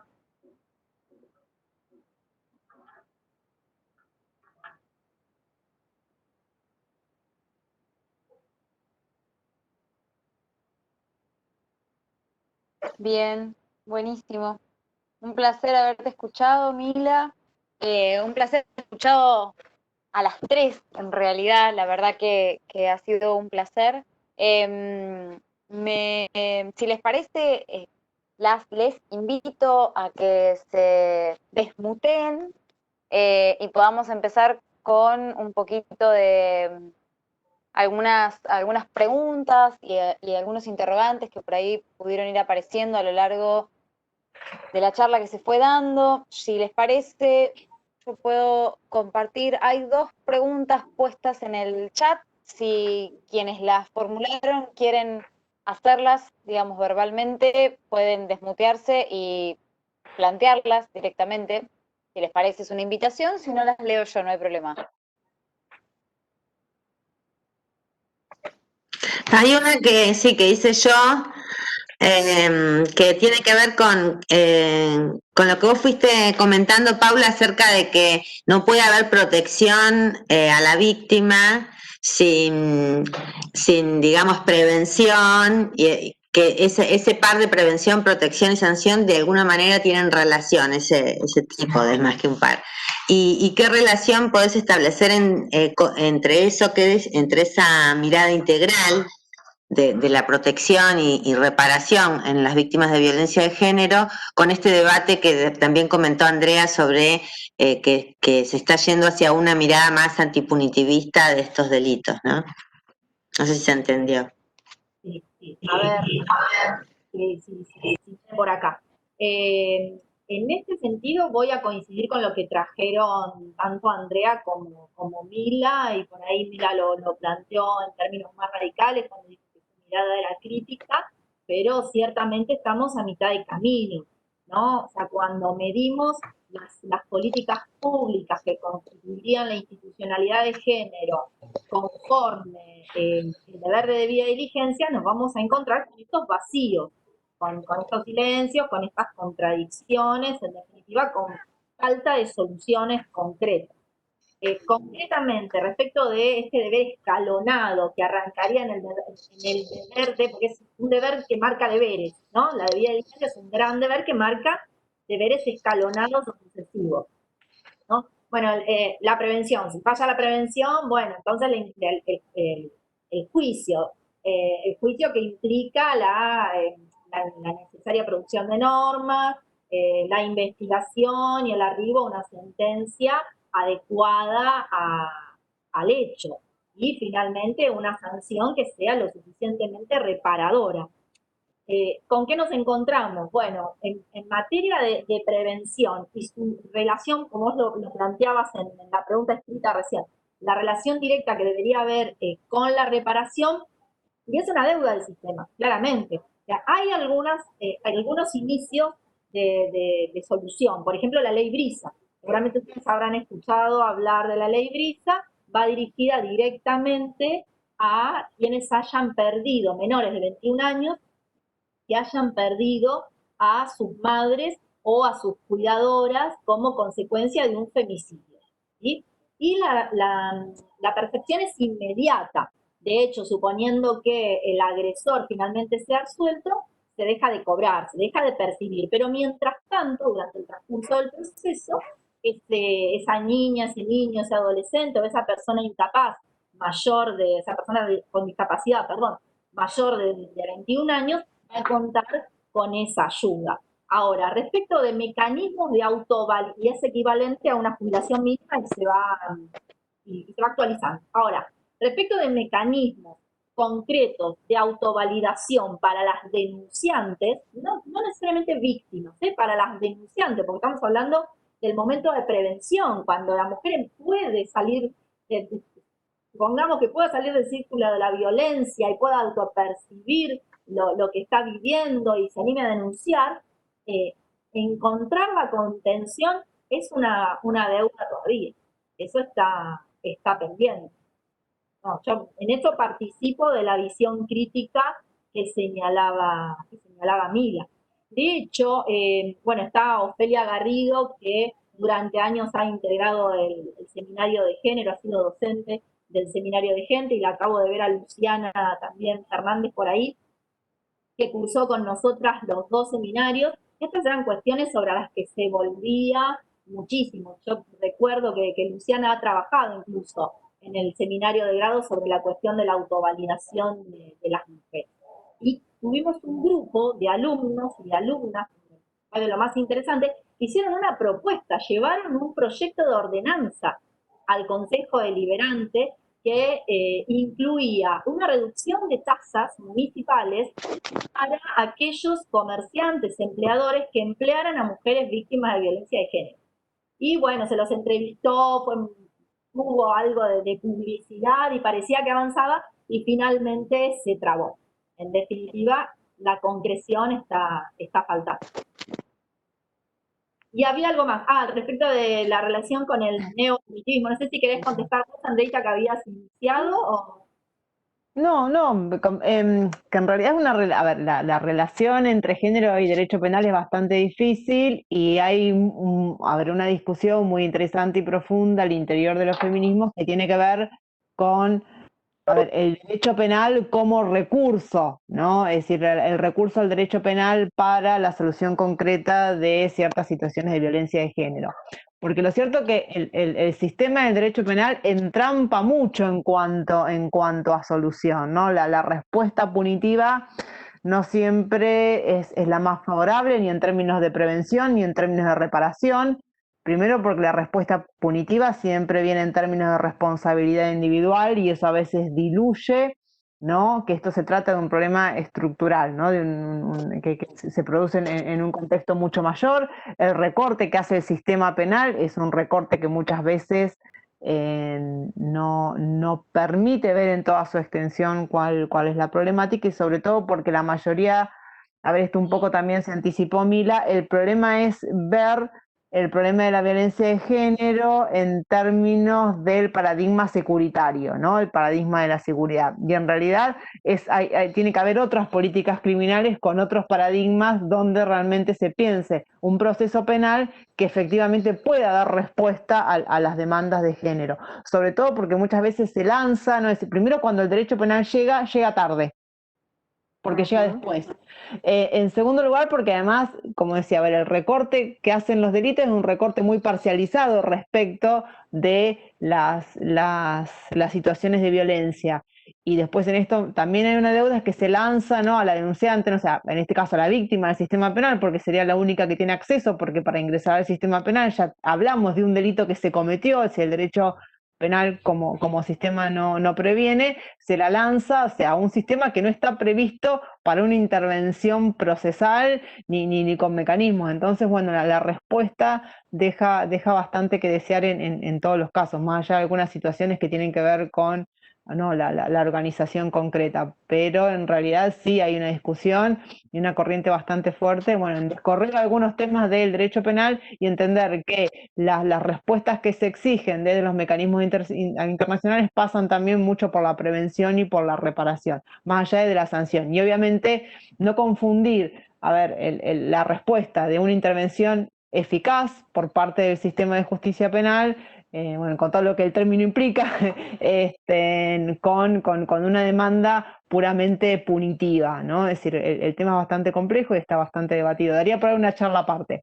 pero sí, el sistema penal entrampa mucho como respuesta satisfactoria para el tema de la violencia de género. Por aparte, me parece que en términos de fenómeno, y hablamos de fenómeno y sistema de justicia, también esto lo hablábamos el otro día, lo debatíamos con Leticia Lorenzo, ¿no? Que ella justamente estaba debatiendo con un grupo de mujeres penalistas y decía esto de si el punitivismo, sí, cómo los alcances, cuáles son los resultados y los fracasos, ¿no? Y entonces, una de las cosas que me acuerdo yo le transmitía era que para mí es encorsetar el debate, ¿no? Es como quedar encorsetado en un aspecto del problema, porque en realidad el problema del fenómeno de la violencia, o sea, no termina, como vos bien decís, en el sistema penal. Y el sistema penal sabemos que no va a poder otorgar las respuestas que todo el sistema previo no lo pudo hacer. Y que pasó, generalmente ya pasó por el ámbito de lo civil, generalmente pasó por la estatalidad, o sea, todo el poder ejecutivo estuvo entrelazado. Entonces, me parece que el fenómeno de la violencia de género tiene que ver con un fenómeno estructural que también las instituciones, aún así recortadamente, tienen que trabajar para poder erradicar, primero que nada, estereotipos de género. Yo vuelvo a este punto porque me parece fundamental, porque lo que vos desarrollaste, André, que son todo lo que tiene que ver con el desarrollo de la dogmática, está toda llena de estereotipos de género. Si vos pones minuciosamente a mirar, todo está basado en un gran estereotipo de género. Entonces, desde esa perspectiva es muy difícil, cuando vos te encontrás como abogada, como funcionaria, como secretaria, como jueza, a aplicar la normativa, o sea, solamente te podés correr de esa interpretación sesgada de la normativa que te da la formación del derecho, porque para eso está formada, con una mirada, si se quiere, interdisciplinaria, que es esto lo que viene a poner el género, que esto es un problema multidimensional, multifactorial, y que requiere indefectiblemente de un abordaje, digamos, si se quiere, más ampliado en sistema de saberes. Y en la construcción, y me quedo con algo que dijo Paula, que me pareció súper interesante, que yo por ahí lo decía desde otro lugar, de otra manera, y era esto que ella decía, la libertad que tiene el juez, la jueza, el magistrado en general, que es en aplicar, cuando se produce la administración de justicia, lo que se conoce como administración de justicia, ¿no? Entre interpretar la norma y otorgarle sentido a la norma. Porque en realidad es eso, ¿no? La construcción de sentido es ahí donde una misma norma se puede aplicar de una manera y se interpreta de otra manera y la gente dice, ¿qué pasó acá?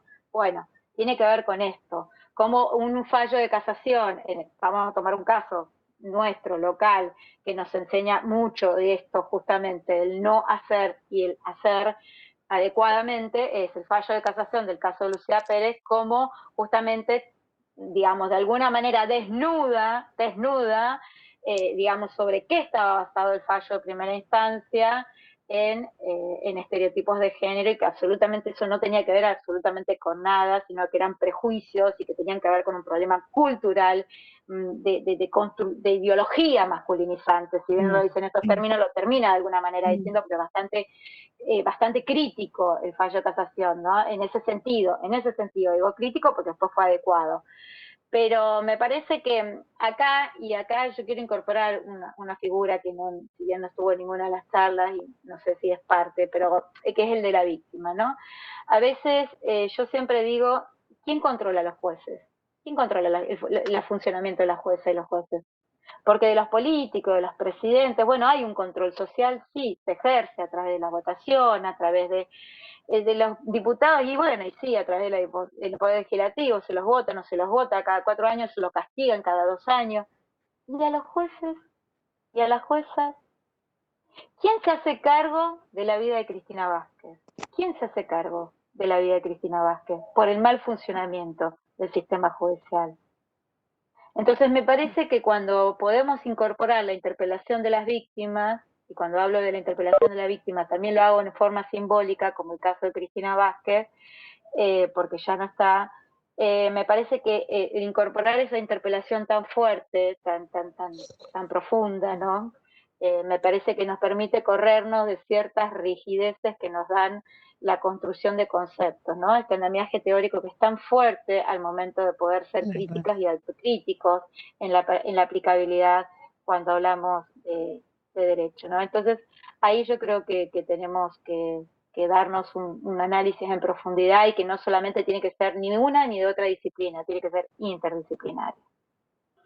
Sí, no, a ver, totalmente de acuerdo. Me parece que cuando, a ver, tenemos que plantearlos, ¿no? La necesidad de que, a ver, que cualquier intervención jurídica, ¿no? Por ahí a favor de los derechos de las mujeres requiere necesariamente el cuestionamiento de muchos de los instrumentos y prácticas jurídicas clásicas, porque tal cual vienen pensadas, aplicadas, y eso efectivamente siguen produciendo nuevas formas de vulneración de derechos, de indefensión, de estigmatización. Entonces me parece que el planteo tiene que ser profundo en ese sentido.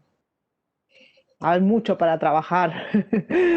Sí, hay mucho para trabajar, y es muy interesante. El desafío es justamente porque lo que permite es justamente interpelarnos, porque cuando no nos interpelamos es cuando hacemos, como vos decías, las cosas mecánicamente, y cuando las hacemos mecánicamente es donde se producen los mayores errores, porque estigmatizamos, porque reproducimos desigualdades que ya sabemos que existen dentro del sistema judicial, que son inclusive dentro de las cuestiones de clasificación social, de extracción social, cómo atendemos a cómo el abogado que tiene o sea, hay todo un conjunto de digamos, que anidan, por eso yo vuelvo mucho a este tema de los estereotipos, ¿no? Que anidan inclusive en nosotras mismas que estereotipamos, porque también reproducimos estereotipaciones que creo que nos permiten corrernos y empezar a pensar, a objetivar estas cosas y empezar a pensar cómo nos deconstruimos en estos debates colectivos. Por eso yo aplaudo estos debates, aplaudo estos conversatorios, primero porque nos encontramos, nos conocemos, y porque creo que entre todos tratamos de pensar.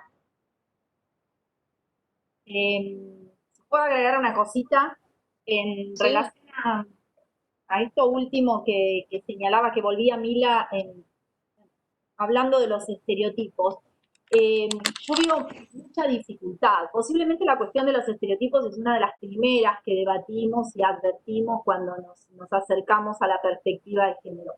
Ocurre que el derecho se caracteriza por la formulación de estereotipos. Hoy tocan a los estereotipos de género, pero podemos hablar de otros tipos de estereotipos que atraviesan absolutamente todas las áreas del derecho.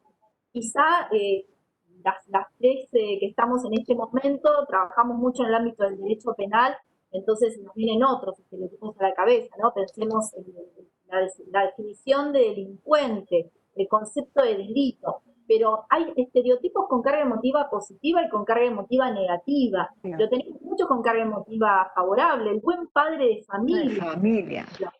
Se proyecta en todos los ámbitos ese estereotipo. La debida diligencia, la pericia, el buen arte y profesión.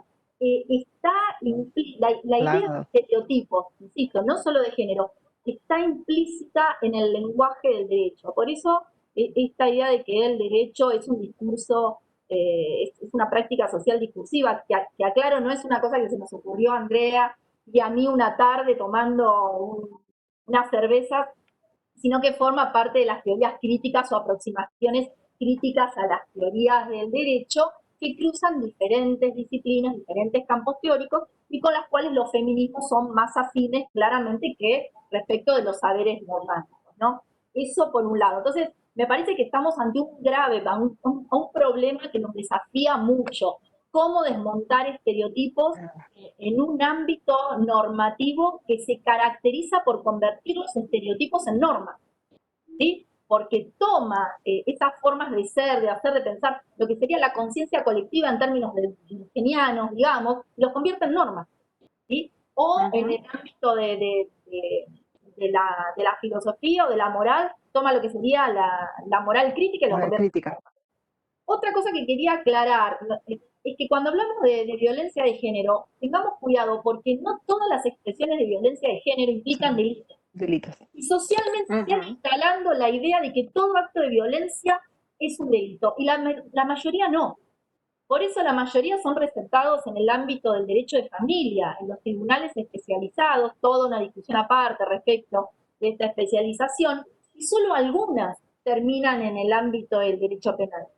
Y de hecho, tampoco hay una sistematización de la violencia de género o de la afectación de los derechos de las mujeres en la sistemática penal, y vamos a tener que ir a buscar en cada tipo o en cada grupo de tipos cuáles pueden tener una proyección concreta, cuáles tienen mayor o menor impacto en los derechos de las mujeres o cuáles las pueden afectar de manera diferenciada.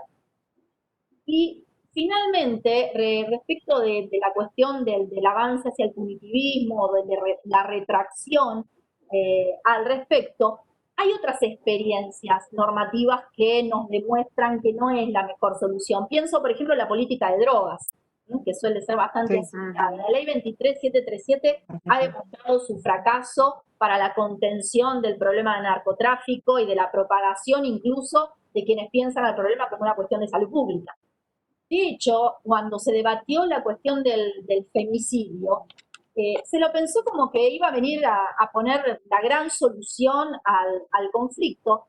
Y hay un informe, Mila, corregime si me equivoco, que se conoció a fines del 2018 de la Procuración General, que releva la totalidad de las sentencias a nivel nacional por femicidio desde la sanción a fines del 2012 hasta el fines del 2018. Calculemos que a un promedio de 300 femicidios por año, ¿cuántos tendríamos que haber tenido? ¿Qué número se les ocurre que realmente llegaron a sentencia? Es decir, que un juez en ese acto de interpretación y de aplicación haya declarado que estábamos frente a femicidios. No me acuerdo si fueron 53 o 50. Sí. No llegaban a 100, no llegaban a 100. Sí, eran menos de 55 y más de 50. Pero si hacemos la proyección de 3 por 6, tendríamos que estar en fácil 1800. Es decir, que la lectura social no siempre se correlaciona con la lectura jurídica de los fenómenos. Y esto también, quiero traer algo que lo mencionaron las chicas también con otras palabras, y es la interpretación que se hace al interior del sistema respecto de la violencia de género. Y no siempre se la ve como un problema estructural. Todavía se sigue pensando la violencia como un problema de la patologización, que hace la patologización del agresor, al cual se lo ve como un enfermo al que hay que rehabilitar o que hay que curar, como un problema en una relación interpersonal tóxica o enferma, un problema propio interno de la relación, un problema de seguridad común. Lo mismo un acto de violencia de género que una salidera bancaria, con lo cual se pierde la especificidad. ¿Eso con qué tiene que ver? Seguramente con lo que está trayendo Mila y que refuerza mucho, que son precisamente los estereotipos de género. Bien, voy a sumar una pregunta que, bueno, creo que todas en realidad se van entrelazando y vinculando. Acá hay una participante que hace una vinculación, o sea, un comentario hablando sobre los estereotipos que nos atraviesan como seres sociales y terminan definiendo representaciones sociales en un camino de construcción constante, sobre todo en repensar en maneras diferentes la cuestión binaria hombre-mujer también. Bueno, dice que tiene mala conexión y que excelente como siempre este tipo de propuestas. Y la pregunta, que la voy a recapitular un poquito más arriba, que la había hecho Micaela, que avisó que no podía desmutearse porque está con mala conexión, tenía que ver con el tema de la formación de grado en Derecho en relación a la perspectiva de género, y vinculándolo con la posibilidad de erradicar ciertos estereotipos de género en quienes interpretan la norma. Y por otro lado, pregunta si no hay mecanismos que permitan desbaratar de alguna forma el acceso masculinizado a los lugares de mayor jerarquía. Bien, respecto de la formación de grado, me permito tomar la palabra porque la respuesta genérica debería ser no. No hay una transversalización ni hay una materia obligatoria. Lo que tenemos, además, aclaro que Derecho varió el plan de estudio, cambió la propuesta curricular en el año pasado. Tenemos un plan curricular que se aprobó a fines del 2018. En el plan anterior, el que todavía están finalizando, digamos, sí había seminarios de género. De hecho, son estos seminarios de género y discurso jurídico que durante años dictamos con Ofelia Garrido desde el año 2011, si no me equivoco, sí, 2010, 2011 arrancamos, pero es una propuesta, es decir, una ampliación de la oferta académica de filosofía. Y los seminarios van variando. A los docentes los ofrecemos a voluntad, digamos, y además los alumnos tienen para elegir de una amplia variedad de seminarios. Lo interesante, y sí lo quiero contar, este cuatrimestre tenemos más de 120 inscritos en el seminario. O sea, son 2 seminarios que son reversibles.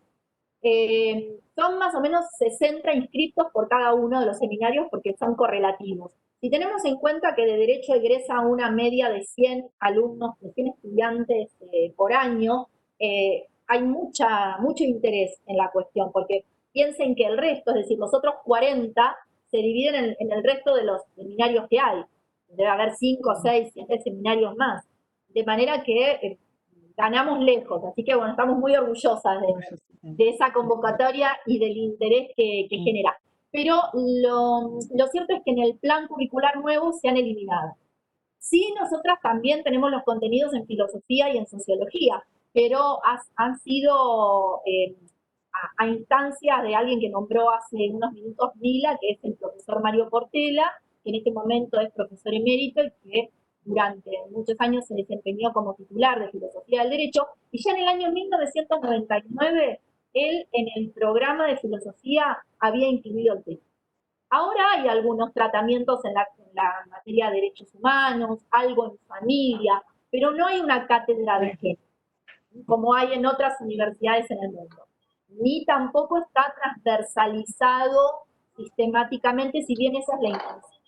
Pero al día de hoy, no, al contrario, hay una discusión. Estamos perdiendo un espacio teórico y de discusión. Estamos perdiendo. Sí, y otra cosita más que quiero, perdón, mira, agregar es que no sé, yo hablo de por ahí de la experiencia de haber estado en algún otro momento en otra materia que no tenía que ver con filosofía, y eso en el caso concreto de derecho penal. Se incluyó hace 2 o 3 años un punto en una unidad que hablaba sobre derecho penal y género. El problema es que ese punto queda aislado, entonces cuando después hay que hablar sobre la situación concreta, no sé, legítima defensa, se lo hace sin perspectiva de género. Cuando hay que hablar sobre los criterios de responsabilidad penal, se lo hace sin perspectiva de género. Entonces se pierde, y la formación en género, fuera de las áreas especiales de filosofía, del seminario, etcétera, queda un poco librada a la decisión de cada titular de cátedra de si la incorpora y de qué manera la incorpora. En el resto de las materias que no son estas específicas, donde la problemática se plantea fuertemente. Y que bueno, por suerte, como dice Paula, convoca mucha gente. Claro, pero queda como vos decís, queda como algo, digamos, que queda a la voluntad individual, cuando en realidad tendría que ser parte de la formación. Yo en esto quiero traer algo en uno de los conversatorios, no sé si ustedes tuvieron acceso, pero que hicimos desde Justicia Legítima, que estuvo Víctor Abramovich, que es el procurador ante la Corte Suprema de la Procuración General de la Nación. Él hablaba, y él trabaja y escribe mucho sobre el tema de género, y él hablaba de una estadística que la verdad que yo ahora no recuerdo, pero sí daba datos precisos respecto a qué, cosa que el resto de las panelistas y los panelistas no tenían conocimiento, de que son las mujeres, cuando están hablando de llegar a las estructuras, a los vértices de la pirámide, que son las mujeres las que llegan, más mujeres las que llegan a los concursos y quedan en las ternas. El problema, decía él, y bien lo desarrollaba, era que en la aprobación de los pliegos, y esto tiene que ver con una construcción política, porque ustedes saben que la aprobación de los pliegos se hace en el Senado, tenía que ver con esa mirada masculinizada y patriarcal de la que estábamos hablando en términos de sociedad, como eso atraviesa también. Pero bueno, también es cierto que se están hablando de algunas acciones afirmativas, no sé qué va a resultar esta reforma, que ahora no está en reforma, pero bueno, que está en debate, todo lo que es la conformación un poco de ciertos aspectos del sistema federal, de algunas acciones afirmativas de nombrar más mujeres que varones. Lo cierto es que hay brechas de desigualdad que tenemos las mujeres por estos estereotipos justamente, donde hay un nivel donde la mujer entra en una etapa evolutiva de la maternidad, donde corta, no se presenta a concursos generalmente, tiende a tener menor cantidad de posgrados porque no puede especializarse, porque está abocado a los cuidados, sale del trabajo, vuelve a los cuidados. Por eso se llega a ese mesetamiento, a esa meseta estadística donde llega hasta determinado lugar y después es muy difícil ascender. No obstante, hay todo un debate en el cual sí se puede rebatir mediante acciones afirmativas. Yo comparto plenamente a aquellos que dicen que directamente para llegar a la igualdad, o por lo menos a la equidad, que no es igualdad, sino a equiparar derechos, se empiecen a replantear no solo los concursos y qué es lo que se toman en los concursos, sino también a que directamente entren mujeres, hasta X cantidad de números, ¿no? Esas son cosas que se están debatiendo jurídica y políticamente, lo político-jurídico, digamos, ¿no? Bien. En el chat no hay ninguna pregunta más al respecto, digamos, para hacerle. Gracias por las respuestas, excelentes aportes. Buenísimo reconocer el momento de la maternidad con puntajes también. Acá un comentario en el espacio del chat, marcando algo de esto. Personalmente me fui anotando cosas que fueron hablando y diciendo, iba como armando como una especie de cuadro vinculando la idea del estereotipo y la masculinidad dentro de los puestos de poder y la forma en la que está pensada la justicia, al mismo tiempo el lugar de la ciudadanía, de la mujer y lo que se puede o no, y lo que de alguna manera se cuestiona su capacidad o se cuestionaba, ¿no? Por ahí Andrea y Paula hicieron como también una recapitulación histórica, digamos, en el tiempo posible, pero hablando de los momentos, digamos, lo que podíamos y no podíamos hacer, dependiendo también de las instancias, y también todo vinculado con los estereotipos. La verdad que, nada, me quedé con un cuadro para seguir pensando, para seguir por ahí leyendo, y ha sido un gusto escucharlas. No sé si alguien más quiere por ahí desmutearse o hacer alguna pregunta o hacer alguna devolución, tal vez en este momento, acá a nuestras invitadas con todo lo que estuvieron compartiendo con nosotras hoy.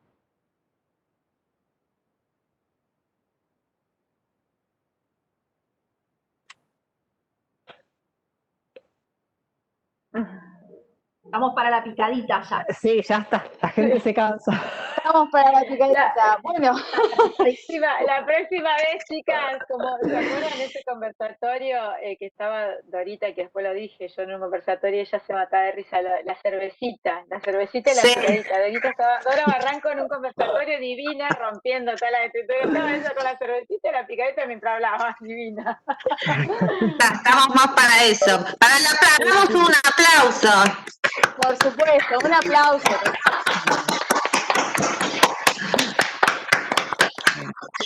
Tomaremos en cuenta la sugerencia de la picada para próximas charlas, por supuesto. Toda sugerencia es bienvenida. Sí.